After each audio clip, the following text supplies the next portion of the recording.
Hubungan asmara Choi dan Yeon semakin renggang karena sudah terciduk beberapa kali bermesraan dengan Jang. Setelah kematian sosok ayah, Jang memiliki masa lalu yang kelam. Ia bersama adiknya hidup sebatang kara. Bahkan bibinya pun menyanyiakan mereka.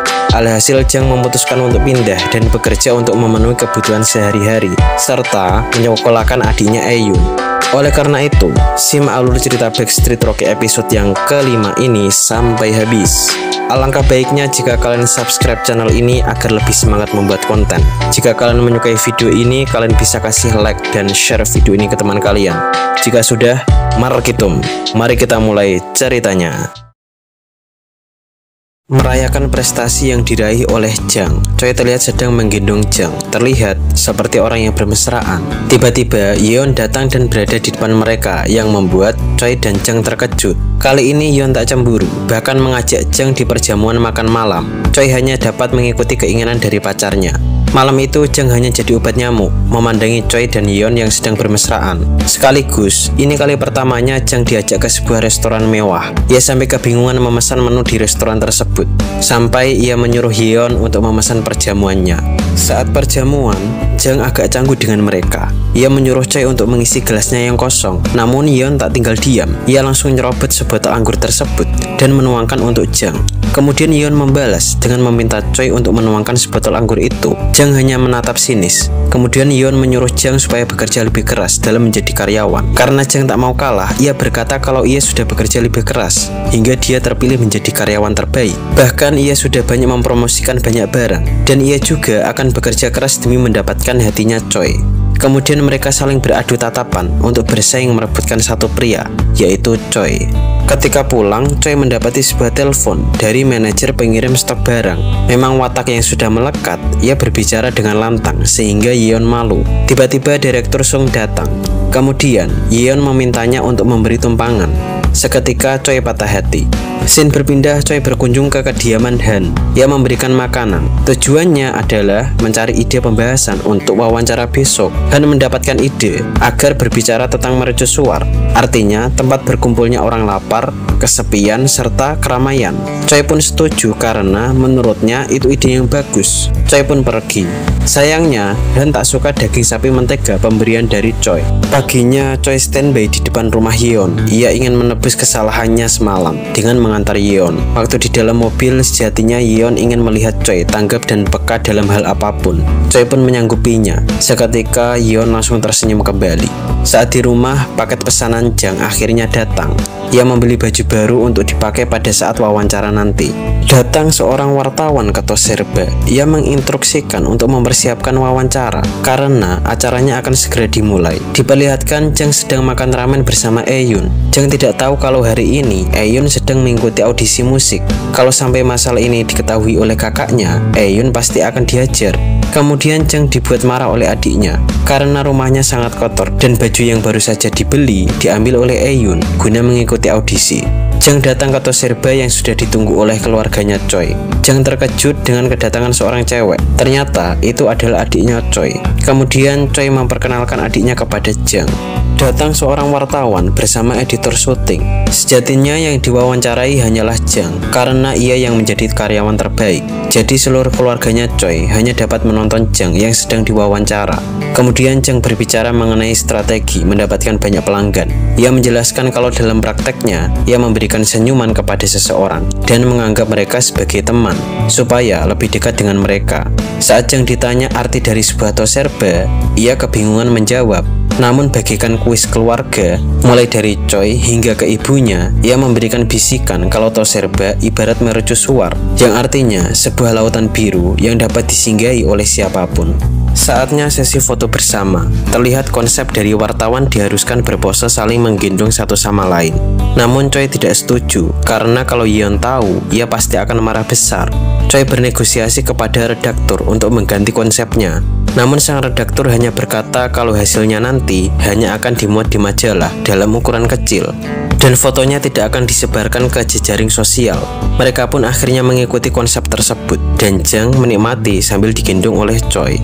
Choi kemudian menelpon Yeon dan bercerita bahwa wawancaranya berjalan dengan lancar. Lalu Yeon menyuruhnya untuk bekerja lebih keras agar dapat membuka cabang lagi. Saat telepon Yeon ditutup, kabar gembira datang. Sebuah perusahaan kondang yang bernama CQX akhirnya mau menjalin kerjasama berkat usaha keras dari Yeon sebagai manajer humas. Padahal sebelumnya perusahaan tersebut sudah menolak semua klien dari beberapa perusahaan. Para karyawannya pun senang dan gembira. Scene berpindah di Toserba. Choi mendapat sindiran dari Jang bahwa Choi sama sekali tidak bekerja namun hanya bermain HP. Respon dari Choi, ia menganggap kalau Jang sedang iri dengannya karena tidak mempunyai teman lawan jenis. Kemudian Jang memberitahu kalau ia memiliki seorang kenalan selebriti ternama yang bernama Kang Ji-wook. Hal itu membuat Choi semakin tidak percaya. Bahkan Choi bertaruh. Ia menyuruh Jang untuk mengajaknya ke Toserba dan pesta makan malam. Sejatinya Jang memang kenal dengan Jae-woo. Ia menelponnya berkali-kali. Namun karena selebriti, panggilan tersebut tak diangkat, sehingga Jang akan membuktikannya malam nanti. Diperlihatkan Jae-woo sedang memainkan sebuah film. Ia berakting sangat bagus dalam film action. Pertarungannya sangat menegangkan. Saat ia melihat ponsel, terdapat banyak panggilan tak terjawab dari Jang. Kemudian ia menerima ajakan dari Jang. Adegan beralih, Wang Bi yang bertugas menjaga Aeun.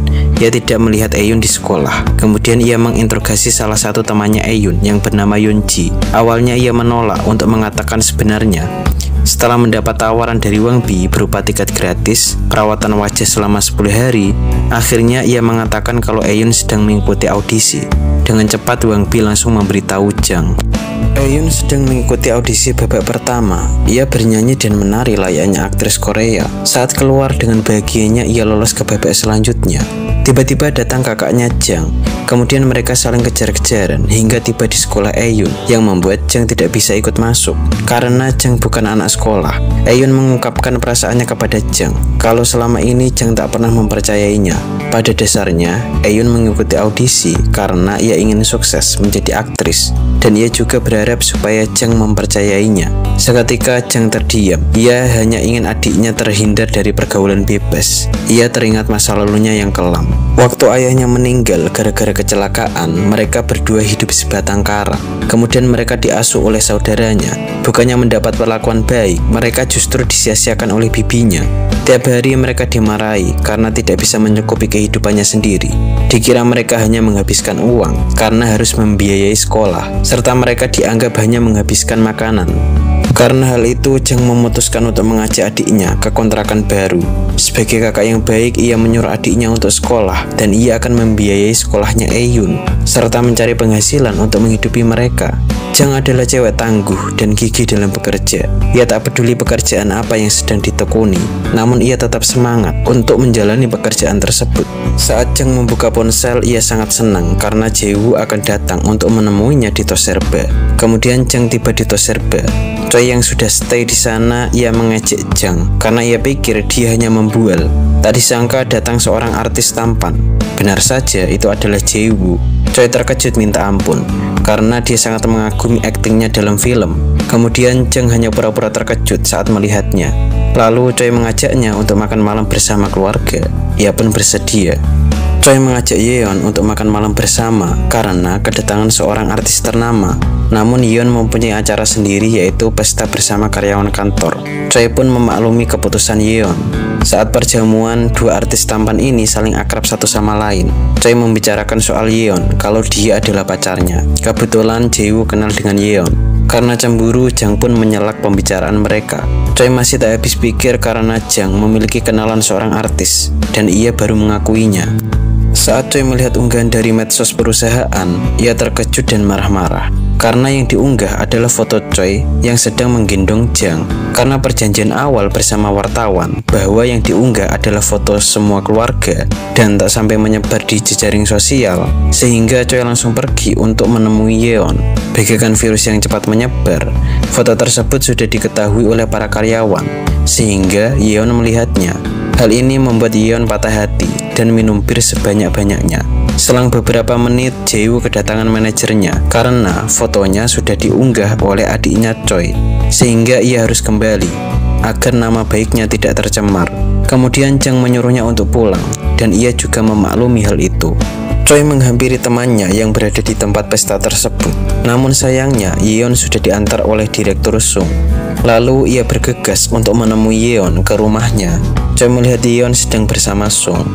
Yeon meminta Sung untuk menggendongnya seperti yang dilakukan Choi kepada Jang. Diperlihatkan Sung adalah sosok laki-laki tegar yang tak mau mengeluarkan egonya untuk mendapatkan cinta dari Yeon. Ia lebih memilih memendam dan sabar agar cinta yang ada di depannya itu datang sendiri kepadanya. Jang sedang membersihkan sampah yang berserakan di depan tos serba. Tanpa ia sadari, terdapat wanita yang bertopeng mengendap-endap menghampirinya. Kemudian Jang dipukul hingga pingsan. Bagaimanakah kelanjutannya? Gula aren, gula mentah. Belinya di kantor camat. Kali ini selamat berpisah dan film pun tamat. Nantikan episode ke-6. Saya ucapkan terima kasih kepada yang sudah setia menonton channel kami atau yang baru menonton channel kami. Sekian dan sampai jumpa di pertemuan berikutnya.